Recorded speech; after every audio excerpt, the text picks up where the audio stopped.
ones, hot ones, bloody good gear. I like boys with me bloody Calvaire. When I go to a party or a barbecue and the lady says, how do you do? Will you have a sausage or some garlic bread? I say, no, thanks, I'll have a pie instead. And g'day everyone, and welcome to Matt Hill's Scale Models for a long overdue channel update and what's been happening on the bench. Supposed to be weekly, hasn't turned into weekly for a while.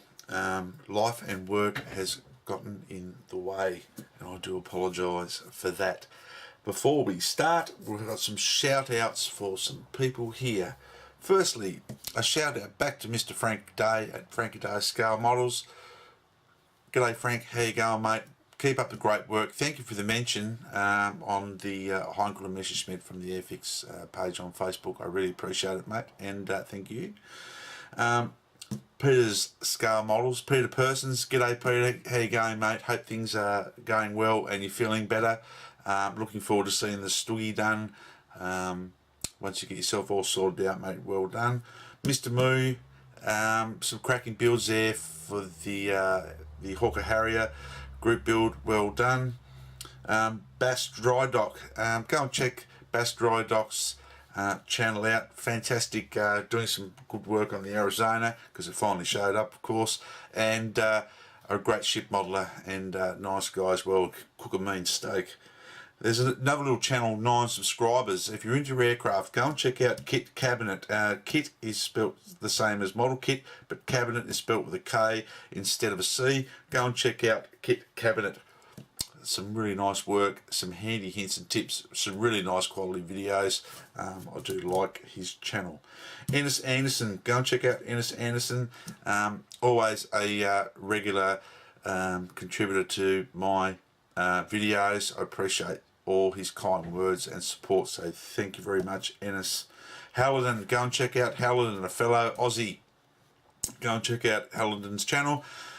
He's been around for a while. Go and check out all the work he's doing on the Hallidanian army. It's really, really good. Hallidan does some excellent work. Go and check his videos out. And yeah, well done, Hallidan. Panzerman's Bunker Bill. Go and check out Bill's channel. It's got to be the most colourful, wonderful channel, and a very talented and skilled man is our friend Bill. Go and have a look at the entry he did for the 50th anniversary Harrier group build of the Harrier that had forced landed off the runway. He did a little bit of a vignette diorama. Fantastic work, Bill. Excellent, love your work. Fantastic guy. Thank you very much. And once another guy, Bees Beasley, go and check out Bees' channel. Does some fantastic work with some figures. Bees just really talented guy, and I love watching his videos. So well done, Bees. Once again, very good work. And to all the rest of my subscribers, and I subscribe to you, g'day to everyone. I've got 220 something now, and thank you to my new subscribers, because once you get a few new subscribers under your belt every now and then, you must be doing something right. So thank you very much, guys. I appreciate it. This channel, I said, we're going to have a look at what's on the bench. We've got the question of the week, where it's not going to actually be a question, it's going to be a riddle. A riddle. Riddle me this, and that'll come at the end of the video. So, what have we been doing? Well, we've been doing some builds, catching up on some builds before we start anything new, really. The first kit that I've had in the go for a little while is the 1/72 scale Mark III Panvana Tornado. I started this kit and it turned out to be a nightmare. I didn't really enjoy it. It had lots of fit issues. It still has fit issues. Basic construction is done. I've got the air intakes, got to be filled up, some gaps in that, both sides. It had a very bad seam fit through there, so as you can see there's some filler on both sides through here. But in the process of doing the work on that, just let me grab my little pointy stick, I lost a lot of panel line detail, so it needs to be some rescribing. the whole way the kit is engineered, it's bloody horrible. This was a separate section. You had to glue in here. The front half of the aircraft glues, the nose section glues into the wing engine section. Alas, bad fit. So it's just been one of those test fitting, slowly putting it together, and hopefully I can get some paint on it, which I did order and arrived. So it's going to have a black canopy anti-glare. The spine along the back is going to be black in the tail section with some nice unit markings done in the barley grey type scheme, an aircraft grey with a mixture of hemp and some other colour for the nose. I have got another one of these in the stash. Same tooling. It's a Tiger Meat aircraft from the German Air Force. I don't think I'll bother. I don't like it. I didn't like it. That kit will probably go in the trade pile or be passed off to someone else who can have a crack at building one. Probably do a better job than me. The next kit we've got on the line here is the old Matchbox Phantom. About 2 years ago I started this. I was going to do it as a project build on the Matchbox page on Facebook, because I do love my Matchbox kits, and I scratch built wheel wells, full cockpit, which you can't really see at the moment. I put scratch built seats into it. I actually made the wheel wells deeper. They were very, very shallow, and just added a few bits and pieces to it, and it's still a good old kit. It is a nice kit. So I got some Humbrol extra dark sea grey, thinned it down with I only use the all-purpose thinners now. It's a automotive or all-purpose lacquer based thinners. It's a lot hotter than normal Humbrol or Tamiya thinners. I find the hotter thinners makes the paint dry a lot quicker. Being enamel paint, a couple of days, if that, and you're working on it. I just use my favourite Tamiya flat white on the back, some Alclad aluminium, and some ammo, which I've never ever used. It's the first time I sprayed it. The gunmetal metal bright colours by MIG. Scratch built the exhaust. Everything is ready virtually to go together, and we'll be using some kit decals plus a option that I won't be using in the Airfix range for the unit markings. So yeah, I'm really enjoying it. I'm looking forward to getting it all together just to finish it off. And talking about finish kits off, I will show you those. I have finished a couple of kits off. One is the Airfix 148 scale BF109 E4.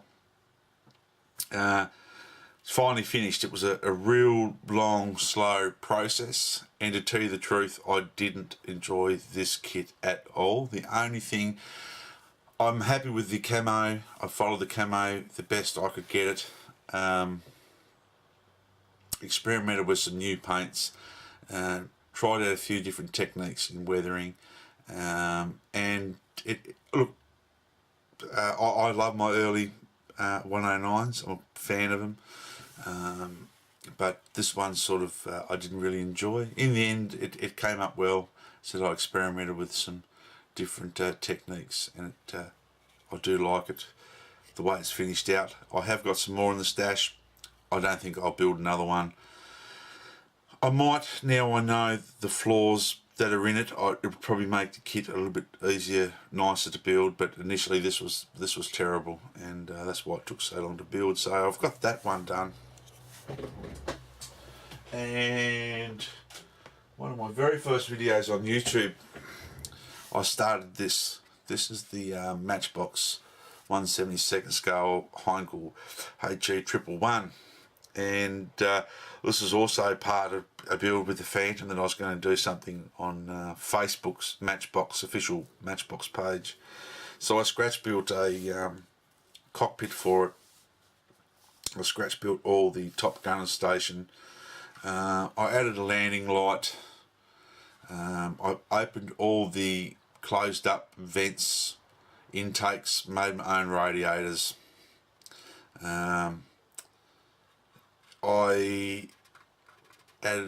closed up all the wheel wells, added all the detail inside the wheel wells, and really had fun with this. It's a really, really nice old kit. Sort of almost a tribute to when my mum bought one once. I hounded her for ages when the movie The Battle of Britain first came out. I wanted a Heinkel. I don't know why I wanted a Heinkel. I think they were just big and they got shot down a lot. And I built my Heinkel in a day, and it got shot down by Spitfires for the next probably 3 or 4 weeks until it got broken, and I painted it with house paint and everything, and so I'm really happy I've got this one finished now. It was really worth the long wait for me. It's something pretty sentimental, so love the job. Experimented with some different weathering effects, which I've achieved. I just got to put the pitted tube on it. I've just noticed I haven't. I used the Matchbox decals. They went down really, really well. I used some of the Tamiya decal solution, and I'm quite happy with them. They come up quite well. So virtually everything's out of the box and scratch built, which I do like. I opened up all the little windows around that rear gondola. Just filled them in with the just normal PVA glue to make them look like that, and yeah, it's quite. I'm quite happy the way it finished off. So I'll just move these out of the way. Now, group build announcements. Not so much group builds, but we've got buddy build. I'm starting with Greg Riley in a previous video for the Blue Bucket Panther build by me. I did enter a group build which is finished, the 50th anniversary Hawker Harrier build. Big thank you to Mr. Martin Lamont for running that and being moderator. Great group build, fantastic, and if anyone's watching who competed, well done. A great class of kits from all ages, from 5 to God knows how old we are. We tell lies about our age, but some younger builders in that, which was really, really good. The in-foreign service group build. Now, the problem I've had with that is I was going to build a 1/350th trumpeter HMA Zulu. Like, this is the thing, I didn't plan for it, and this is why I've got so behind on a few builds or haven't finished group builds, is the I can't get the paint set. It's not in stock in Australia and it has to be ordered in. So I'm going to use a kit which I got, and I'd like to thank the guys at McCann's Model World in Hobart for holding this one aside for me. This is the 1/48 scale Airfix Gloucester MIDI F8 Korea. The reason why, and I'm not sort of into jets that much, but it holds a special place for us here because this was flown by George Hale, who was a Tasmanian. His Gloucester Meteor F8 was called Hailstorm, and on the nose art in the boxwork is a map of Tasmania with a hailstorm through it. So this will be the entry for the Foreign Service group build. I will do an inbox review on this kit as part of the official entry. I've got to take some photos of it and put it up on Facebook anyway. It's going to be a learning curve. I've only ever painted aeroplanes twice with the aluminium finish. Both times it hasn't worked out very well. I don't want to ruin this one, so I'm going to have a go at spraying some aluminium on this, and we'll just why couldn't they made it camo? God. But yeah, that's it. Excellent kit, and I'm really looking forward to getting that one started for that group build, because I can't do my warship. The second group build that I'm working on at the moment is Model Art 633, so the ship group build. Now I've got a couple of entries in this, but this is as far as I've got on the Prince Eugen. I've been working on this one. For the fact is, the kit, and I can't fix it. I'm going to try to, hopefully once I get all the superstructure on, it will hide it. There's the deck, a line there with the deck joins, and that stands out. And then there was like sink marks in here that are a rough sort of a texture. You might be able to see that. Another one here, a dark mark. And what it did, the wash sort of absorbed into it. Now, I'm trying to make it so it all blends in together. I'm hoping once I put turrets on and some bits and pieces like that, it will and once the superstructure goes on, it will sort of detract away from that. Otherwise, I'm going to have to get a wooden deck for it. This has got me a little bit worried. These marks here, I can't get them cleaned up. I might have to run a little bit of filler in and carefully scribe it. That means I'll have to repaint the whole deck section again. If I have to do it, then it has to be done, because it's Michael's group build, and Michael's group build is worth the extra effort. And the other thing I was waiting on, which I'm having great difficulty, is working out this whole red. I've got the Tamiya whole red, which looks too brown.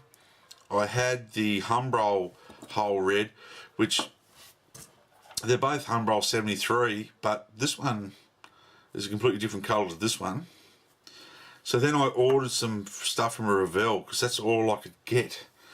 So, and I got this Revell Matte 37, which just looks like the Tamiya. And then I got this flat red, which I thought looks more like a whole red.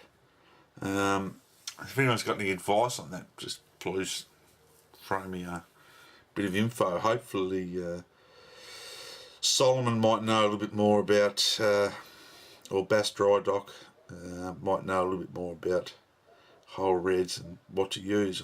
Just German battleships always seem to have a bright oxide whole red. And as I said, it's for Michael. I want to make sure I get a good job done on that. So that's the Prince Eugen. So that'll be working on between things drying, because it is not an overnight build. I can tell you that much, guys. It is not an overnight build. So that's coming to the end. It's just about enough anyway now. So what we're going to head to is the question of the week. And with the question of the week, put your answers below and see if you can guess it. It's not a question, it's a riddle. So riddle me this, guys. Made by man, but called a cat. Peter Sellers knows where I am at. And the answer is a particular type of vehicle name. And I'll read it out to you again. Made by man, but called a cat. Peter Sellers knows, or Peter Sellers knows, where I am at. So if you work out that riddle, put it in the comments below, and we'll see if we haven't destroyed our brain cells from sniffing too much thinners. But anyway, till next time, take care, guys. Model hard. God bless you all. Thank you to my new subscribers. You appreciate it. The few that I get just make it worthwhile. God bless. A little bit of effort. You can get a good result out of an old kit. Catch you later.